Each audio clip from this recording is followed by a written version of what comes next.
mwananchi ambaye ako chini, kwa sababu ukiangalia upande mwingine, ukisema upande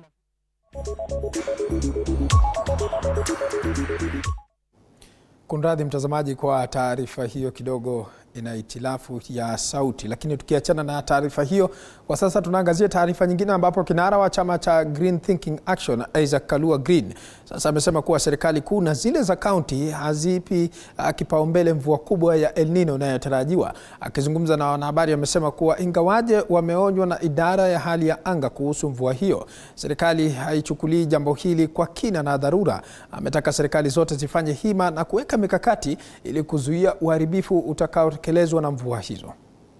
I have a very honest view that the government is not doing enough about the El Nino, because the government is you and I.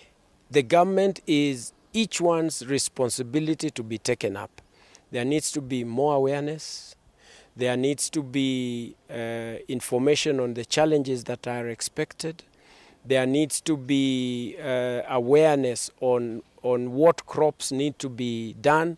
There needs to be one voice from the government, as it were. Every ministry, every county government, we need to have crisis meetings at this early stage by governors, by the county COG, to be able to agree on the course of action. We need to have funding that is well designed to support the mwananchi in this kind of a process. Na tukiachana na taarifa hiyo, kwa sasa mtazamaji, tunaangazia taarifa nyingine ambapo mkewe naibu wa rais Rigathi Gachagua, Dorcas Rigathi, amewarai wa Kenya kuwaunga mkono wale wanaougua magonjwa ya kiakili. Akizungumza katika ufunguzi wa kongamano la afya ya kiakili katika chuo kikuu cha Daystar, Dorcas amesema kuwa visa vya watu wanaougua magonjwa ya kiakili yameongezeka nchini, huku unyanyapaa unaotokana na ugonjwa huo ukiwa lazimu watu wengi kuugua kimya kimya. Kongamano hilo linaendelea, linahusisha wanafunzi kutoka vyuo vikuu mbalimbali. The mind and have a family that is supportive and a community around you that understands you. It is possible to overcome and to live with a condition, and that condition, it becomes your platform even to be able to help others like we have had today. One thing that you must know, as the first storyteller told us, that there was a hey child. If that hey child did not understand that young man, and also in the case of the second one, if that working community or the people who are around you, the environment around you, is not understanding, is judgmental, it will drive you crazy, and it will actually drive you to your grave. But I'll ask you that as families, as a communities around, we must become the supportive system to one another. The Bible says in Romans 12:1-3, that is why I'm a pastor, because they said God showed up, and you will hear God will come up every time, because he's your creator and the one who is holding the blueprint. If you can know him very well, things will change. He says, therefore I urge you, brothers and sisters, in view of God's mercy, to offer your bodies as a living sacrifice, holy and pleasing to God. This is your true and proper worship. Do not conform to the patterns of this world, but be transformed by the renewing of your mind. Then you will be able to test and approve what God's will is, his good and pleasing and perfect will. You know, the mind is so strong, it's so powerful, that if you do not take control of your mind, when it goes outside, you could see by the energy of the dance that has just happened here, you can actually tell, even you are wondering, what do we go that way? But when they come down, you also come down. So a mind has a way that it works, and it can only be when it is renewed every day by not changing yourself, but changing the way you do things, changing the people you talk to. If you find somebody is wearing you and taking away from you, find somebody else who will fan your fire, who will fan your dreams, who will believe in your vision, who will believe in your dreams, who will work with you just the way you are. And you know, as a mother, I love you just the way you are. Na mtazamaji, tukiachana na taarifa hiyo, taarifa ambayo tunazidi kutayarisha kwa kina zaidi kwingineko ni kwamba umaskini na ukosefu wa uwezo wa kununua visodo kwa wasichana wadogo umesababisha ongezeko la mimba za mapema kwa wanafunzi, hasa shule za upili zilizoko mashinani, huku viongozi na wadau wa elimu wakianzisha kampeni mashinani ili kudhibiti hali hiyo. Kwa sasa tunaungana naye mwandishi wetu Isaac Famba kutoka kaunti ya Trans Nzoia ili atujuze zaidi kuhusiana na swala hilo. Isaac Famba, kama unanipata kwa njia iliyo safi zaidi, hebu tufahamishe kwa mapana na marefu. Asante sana mwenzangu Paul Kirobe ukiwa pale studio. Kwa kweli nipo katika eneo bunge la Cherengani ambapo kampeni tu za mimba ya mapema zinaendelezwa na viongozi pamoja na wadau mbalimbali wa elimu. Na hivyo ni kampeni tu ambayo inatarajia kutoa suluhu kuhusiana na swala nzima la mimba ya mapema katika shule zetu. Na hivi tu leo baadhi tu ya wahusika ambao ni viongozi pamoja na wadau wa elimu wamejitokeza katika shule mbalimbali ikiwemo shule hii ya Cheptil inayopatikana katika eneo bunge la Cherengani ili kuendeleza tu kampeni zao kuhusiana na swala nzima. Hapa tu nipo na mwalimu mkuu wa shule hii, ningependa tu anieleze umuhimu wa kampeni hii pengine katika shule hii, ikizingatiwa shule hii ni baadhi ya shule za mseto ya upili katika eneo hili. Majina naitwa Gilbert Nyatich, mwalimu mkuu wa shule ya upili ya Cheptil. Na katika kampeni ya early teen pregnancy, tunashukuru campaigners ambao wamekuja kwa shule hii kusaidia wasichana wetu, kwa sababu bahati wao wengi huwa wanaacha shule kwa sababu ya mambo ya teen pregnancy. Vile vile sio teen pregnancy peke yake, wakati mwingine huwa wanashikwa na magonjwa kama sanaa ambayo inaweza kuwadhuru katika maisha yao ya baadaye. Vile vile kuna mzigo mkubwa ambao wanaacha kwa wazazi wao kulingana na kulea hao watoto, na swala mzima ya wao kupata na talenti yao ya kuendelea inakuwa shida kubwa sana kwao. Asanteni sana. Hapa kuna kiongozi ambaye ni mwakilishi wadi, tungependa tukupata kauli yake ni kwa nini anaendeleza kampeni hii katika shule zetu. Asante. Ninaitwa Mheshimiwa Jacqueline Kurgat, MCA wa Motoshet Ward. Tumefika leo kwa shule yetu St. Joseph's Cheptil ili kuendelea na campaign ya kusema kuambia watoto waseme no to teenage pregnancy. Hakika hii mimba ya mapema kwa watoto wetu wasichana imekuwa changamoto sana kwetu. Maana wanawacha shule na maisha inakuwa ngumu kwao. Wengine wanalazimisha kuingia kwa ndoa ambayo inaathiri maisha yao ya baadaye. Kwa hivyo tumekuja leo ili kuhamasisha na kuwafunza waseme no. Ndipo hata tuko na vijana waambie vijana pia wawache kuongelesha wasichana. Maana hao ndio wanaanzisha. Sasa wastop hiyo, wa protect kama madada zao ili maisha yao pia ikuwe mzuri. Kama kiongozi wa area ninashukuru sana hasa MTRH kwa kutu support kwa mambo. Tutarajie nini kutokana na kampeni hii? Baada pengine ya kampeni hii ni nini tutarajie kuhusiana na swala nzima la mimba za mapema? So, kwanza kabisa naitwa Teresa Metro, na hamasisho hii zaidi inafanywa na kikundi ambayo inaitwa Greater Purpose Organization ambayo ni community based organization ikisapotiwa na Moi Teaching and Referral Hospital ambao wametupa visodo kuweza kuwapatia wasichana wetu ili tuweze kuwahamasisha kuhusiana na mimba ya mapema. Tunahitaji vijana wetu wote, wasichana na wavulana, waweze kufuzu katika shule, waweze kumaliza shule yao katika kidato cha 4 na waendelee ili tuweze kupata viongozi wa baadaye. Maana watoto wetu wengi wameweza kuacha shule. Hasa tuseme tu ni wasichana pekee yao ambao wanaacha shule, hata wavulana, kwa sababu wavulana wanaathiriwa na kitu ambayo inaitwa drugs na kila kitu. Na wasichana baada ya labda msichana kupata mimba, anakaa nyumbani na hawezi rudi shuleni. So hamasisho hii tunaweza kuongelesha wasichana wetu pamoja na wavulana wetu. Baada ya hayo yote tuweze kupata school turnout iwe juu na pia watoto wengi waweze kumaliza shule. So zaidi ya yote nataka tu kurudishia Moi Teaching and Referral Hospital ikiongozwa na CEO Dr. Ruwasa kwa kuweza kutupa visodo ambayo tutawapatia wasichana wetu siku ya leo, na tutaendelea kufanya kazi pamoja nao. Asante.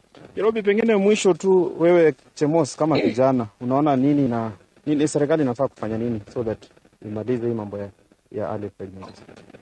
Hamasisho yangu tu ni ya kwamba ninataka kushukuru hospitali ya MTRH Eldoret na asua hapa kama Trans Nzoia. Nataka kuwaomba wale viongozi ambao wamechaguliwa wote katika kaunti yetu ya Trans Nzoia na hata Kenya kwa ujumla ya kwamba tujitolee ili tuweze kuzuia watoto wetu wasipate mimba ya mapema.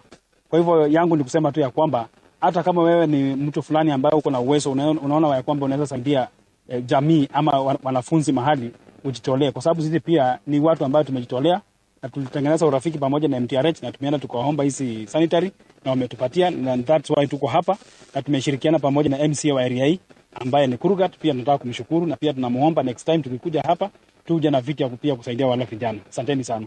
Thank you. Bila shaka Kirobi, tu ndio kauli ya viongozi hao pamoja na wadau wa elimu kutoka kaunti hii ya Trans Nzoia, haswa eneo bunge la Cherangani, ambao kwa kweli wameelezea masuala muhimu kuhusiana na kudhibiti mimba za mapema katika wasichana wetu eneo hili. Ni hayo tu kutoka kaunti ya Trans Nzoia. Sina la ziada, kwako Paul Kirobi pale studio. Naam, asante sana Isaac Famba, moja kwa moja kutoka eneo la Cherangani katika kaunti ya Trans Nzoia kwa kufika kwenye shule hilo na kusemezana na baadhi ya wakuu wa mawalimu wa shule hiyo. Kwa sasa mtazamaji, wacha turejee hapa jijini Nairobi ambapo gavana wa Kericho Eric Mutai kwa sasa anahojiwa na bunge kuhusiana na matumizi ya fedha mwaka 2021 mwaka 2022, maseneta wakiibua maswali makali kuhusiana na matumizi ya fedha na stakabadhi ambazo zinadaiwa kupotea kupitia mfumo wa IFMIS na pia kukosekana kwa stakabadhi za kuashiria matumizi hayo. Wacha tuvuke moja kwa moja tusikilize ni kipi ambacho kinaendelea upande wa pili.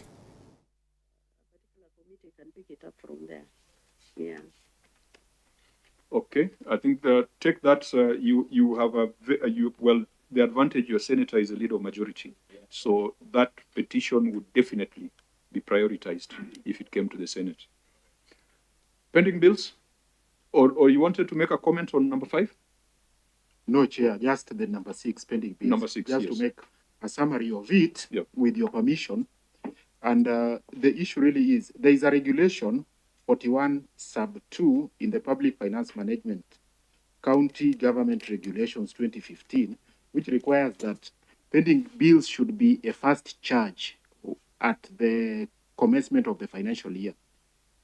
Now, we had actually argued that certain pending bills originated from previous years, dating as far back as 2017.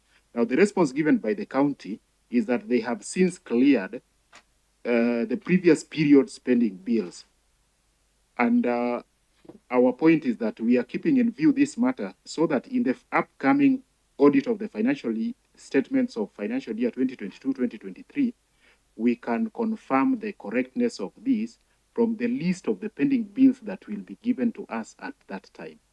So you propose to keep it in view and deal with it in your substantive audit this year? Okay. I think that then we can deal with it substantively at that point. Let's go to number 7 on construction of roads. Lack of user acquisition and quarterly reports.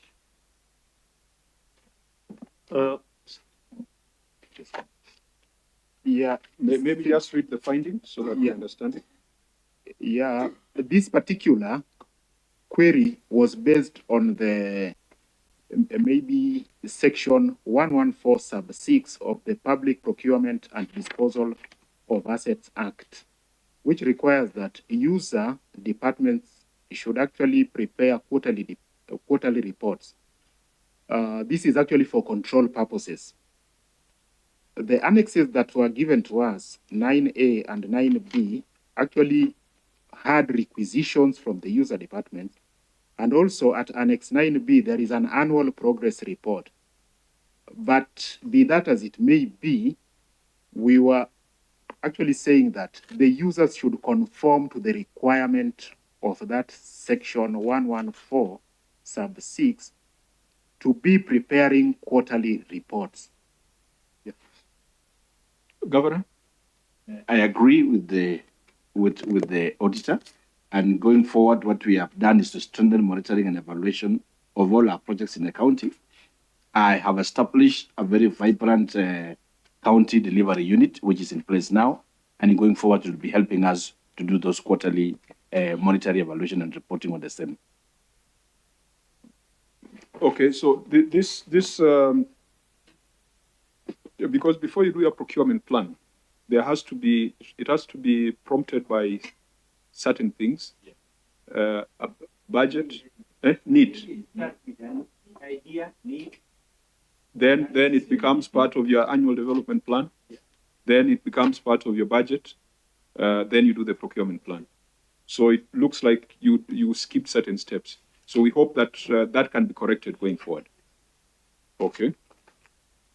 Irregular award of contracts. For this one, Chair, is that documents have been provided on completion of the works on this one, but the problem here was the processes, because here there were the two companies, the directors. The directors are the same, and the payments are just done even before some processes are done. Here, what the question is how were these two firms identified when a business questionnaire was not given from the word go? Had this been done, it could have brought in the fair play, because it means the same company which is actually doing the works. Sumali, I think this is important that you read your finding. Then let me read there, Chair. Irregular award of contracts. Further, the construction of road balance of Kenya 775.9 includes payments totaling to 82 million paid to two companies in respect of construction. Huyo ni Gavana Mutai akihojiwa na kamati ya Seneti kuhusiana na swala la matumizi ya fedha mwaka 2021 mwaka 2022. Ni taarifa ambayo tunazidi kufuatilia kwa kina zaidi. Tutakuandalia kwa mapana na marefu mwendo wa jioni. Lakini kwa sasa acha tuelekee katika kaunti ya Nandi, ambapo wakulima katika kaunti ya Nandi wamehimizwa kupanda mmea wa mianzi kwa wingi ili kuongeza hewa safi na vile vile kujipatia mapato kupitia manufaa ya mti huo ambao unasemekana kutumiwa kama chakula, utengenezaji wa bidhaa mbalimbali ikiwemo bidhaa za nyumba. Wanaharakati wa mazingira wamesema kuwa kuna athari za upungufu kwa kiwango cha hewa safi duniani na kwamba miti za kusafisha hewa zinahitajika. Wakizungumza eneo la Kabujoi wakati wa kuadhimisha siku ya mianzi duniani, wadau hawa wameshikilia kuwa mmea huo kando na kuimarisha mazingira, mwanzi unaleta mapato, mti huo ukiwekwa dhamana na pia ukuaji wake ni kwa haraka mno. Hapa Aldai tuko na nasari 9 zenye ziko active na bado kuna nasari zingine 6 zenye zinakuja. Tumefurahi sana jinsi tumeongea leo hapa na tumekubaliana na watu wa Kabujoi CFA ya kwamba tunaenda kufanya partnership katika hizo nasari zetu. Pia tutakuwa tunakuza, tunapropagate hizo seedlings za bambu pia, ili tuweze kuhamasisha na kujulisha watu wetu ya kwamba bambu na itatusaidia pia katika harakati ya ungojaji wa mazingira. Tunafanya ile inaitwa awareness through commemorating the World Bamboo Day, and the world is facing a crisis at the moment, ile inaitwa climate change, na ile mmea ambayo inaweza kutoa kwa hiyo crisis kwa sasa ni mmea ambao tunaita bambu, na ndio maana tumefanya kuhakikisha tunafanya hii siku ya leo ifane. Njia ambayo tunatumia kuweza kufanya mitigate mambo ya climate change ambayo imekuwa ni shida katika ulimwengu wetu wa siku ya leo. Naam, kwa sasa mtazamaji, tutaelekea maeneo mengine tuangazie swala la wito wa utoaji wa damu, ambapo wakaanzi katika kaunti ya Kwale wamehimizwa kujitokeza kwa wingi kutoa damu ili kuafikia kiwango cha hifadhi ya damu. Wengine katika lugha ya Kiingereza wanasema blood bank kinachohitajika katika hospitali za kaunti. Kwa mujibu wa shirika la Msalaba Mwekundu, jumla ya painti 70 ya damu zinahitajika kila siku ili kuwasaidia wagonjwa katika hospitali ya Rufaa ya Msambweni na hospitali ya Kwale. Wito huo unajiri baada ya shirika la Diani Workers kuandaa shughuli ya kuchangisha damu kwa ushirikiano na serikali na mashirika mbalimbali huko Diani. Wizara ya Afya katika kaunti hiyo imesema kuwa jumla ya painti 9,000 ya damu zinahitajika kila mwaka ili kuokoa maisha ya wagonjwa hao. Akina mama wanaojifungua, waathiriwa wa ajali, wagonjwa wa saratani na anemia pamoja na kusafisha figo ni miongoni mwa watu wanaohitaji damu ya dharura.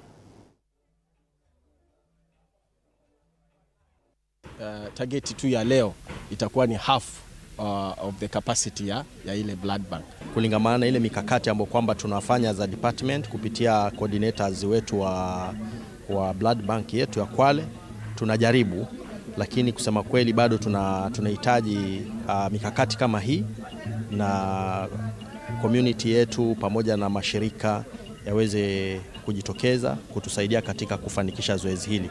Lakini as a county tunashukuru kwa sababu tunaendelea kuongeza vile viwango vya damu tunapata, lakini hatujafikisha kile kiwango ambacho kwamba tunataka as a county.